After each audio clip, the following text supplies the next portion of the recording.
کیوں دیر کریں؟ 3 دن ہے تو 3 دن کیوں سو کے اٹھتے ہیں؟ جو تمہاری ذمہ داری ہے یہ ذمہ داری کرے اسے.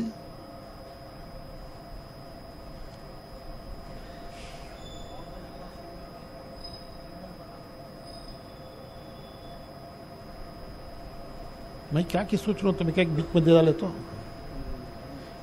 جو آیت چل رہی ہے اس میں لقمہ دینا سو.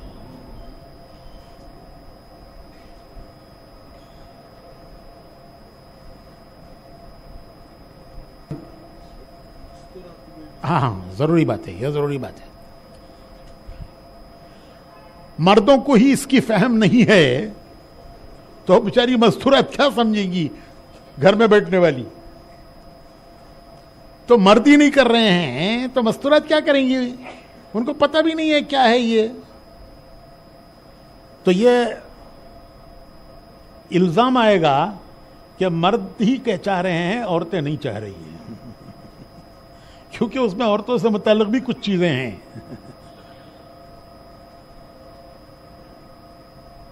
تو یہ الزام آئے گا کہ ان کی عورتیں تو چاہتی ہیں بھائی.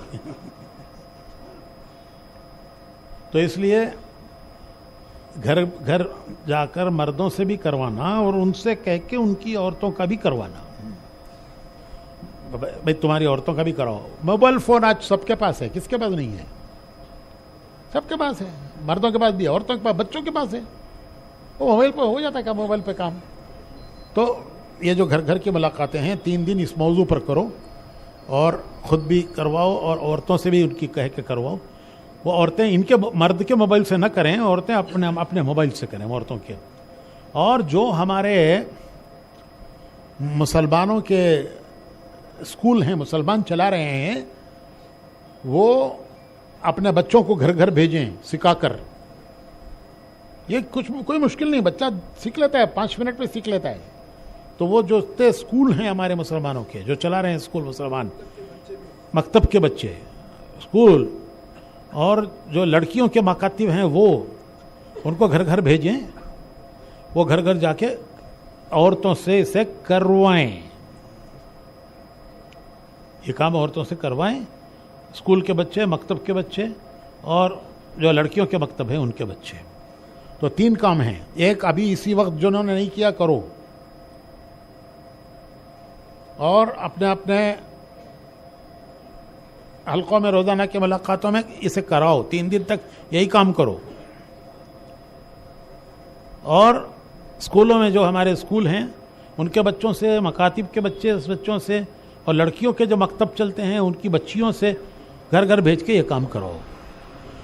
ابھی آپ تھوڑی دیر کے لیے 4 جو ہمارے اجتماع ہیں وہ 4 حلقے بیٹھ جاؤ، پھر حلقہ وار بیٹھو. ہمارے جو نوجوان طلبہ ہیں ماشاءاللہ کافی تعداد میں مشورے میں آتے ہیں اور ان کو پتہ ہے یہ سارا کیسے کیا جاتا ہے. تو ہمارے جو جتنے طلبہ ہیں وہ ان میں بیٹھے ہیں اس وقت. آج کا تمہارے حلقے کا یہی کام ہے. ان میں بیٹھ کر ان کو بتا دو ترتیب کیا ہے. 2-4 منٹ کا کام ہے. جنہوں نے نہیں کیا ان کا کراؤ. جو سیکھ سکتے ہیں، جان سکتے ہیں اسے، ان کو بتا دو کیسے کرتے ہیں. اور پھر وہ ٹھیک ہے وہ بتا دیں گے حلقوں میں. پھر وہ یہی QR کوڈ ہے ان کے پاس ہے، کہیں نہیں ہو تو یہ لے کے اس سے کر سکتے ہیں. ہاں فوٹو لے جا کر گھروں میں بھی کر سکتے ہیں عورتوں کو. تو 4 حلقے بیٹھ جاؤ، پھر اس کے بعد حلقہ وار بیٹھ کر ہمارے جتنے نوجوان طلبہ ہیں. ہاں ایک کام ان کا پارکنگ کا ہے جو جوڑ میں، اس کو بھی کر لینا، لیکن پہلے یہ کام کر لو. ہاں مستورات کے اجتماع بھی کہہ سکتے ہیں. تو ابھی مزمل پیچھے جو کام جانتے ہیں ان سے لو کام. اگر کہیں زائد ہوں تو وہ جہاں نہیں ہے وہاں بھیجو.